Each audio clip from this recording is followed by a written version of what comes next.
Tell us quick about, when you heard of this information a few years ago, when you started working on a staff here at Grand Rapids Christian, why was it so important for your staff to make this information grabbable for our students? Why was it important to get it to be part of your program?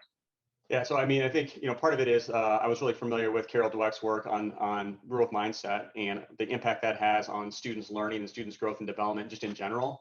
And when I saw that applied in an athletic setting, I thought, what a great venue to be part of helping to shape young people's lives through sport, where you have this intense experience and this kind of microcosm where you can experience these growth mindset concepts and see it happen kind of in real time over the course of a couple months season or the course of a couple years with an athlete. And so for me, it was like, the reason I wanted to coach was so we can do this kind of stuff and we can really build this kind of growth mentality and growth mindset with our students. And so you guys took that on and all agreed as a staff this was an important thing. And so where did you start with building this into your culture on behalf of the kids and parents?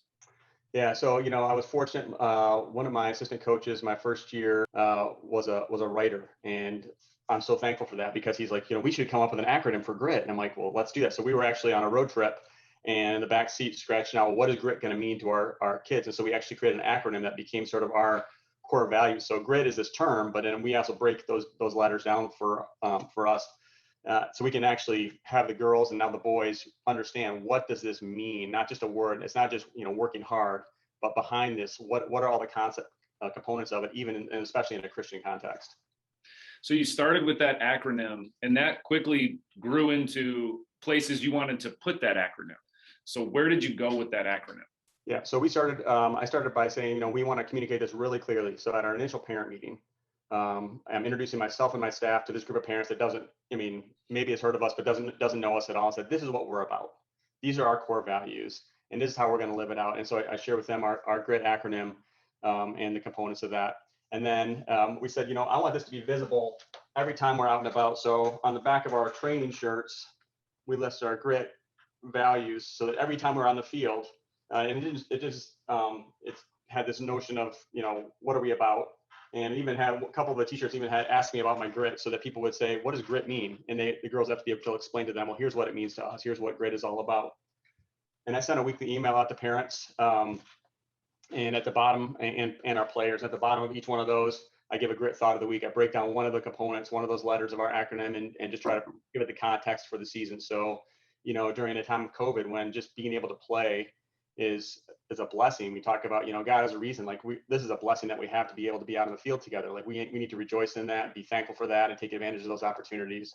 In the middle of the season when things are going rough, response is our responsibility. We have a tough stretch of games or whatever it might be, like how we respond when things aren't going well is our responsibility. It's a choice that we make. And just so I give those examples and tie those into quotes from other famous people, is just a way to keep it in front of them all the time and just reinforce this is core to who we are. And then as the years go, you add a little something all the time, right? Because you're a creative person, because you're always being innovative, which is a key to this whole process is constantly trying to be innovative. You've added things as you've gone. Last year, you added something that I thought was huge, which was developing a culture of reflection, right? Which is developing a culture of growth mindset. And so talk real briefly about that. Yeah, so two things we've added last year, and then this fall with the boys program, we added another component. But so in my first year with the girls, we said, I want people to not to just, I want feedback to be important, but the real lesson here is if I can self-reflect and I can say, how did I do? And then how did we do? And what do I need to do differently? Like that's going to be a huge lesson for life.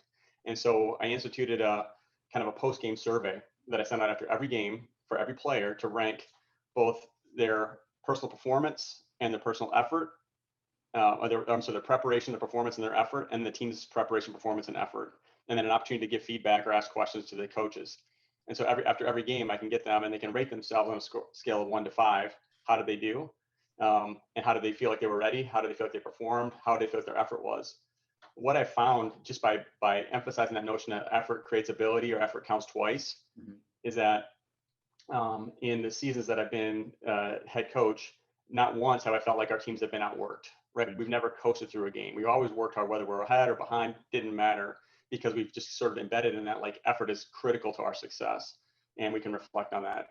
And then this year with the boys, I said, I want to take that another level and say, hey, let's break this season down into weeks.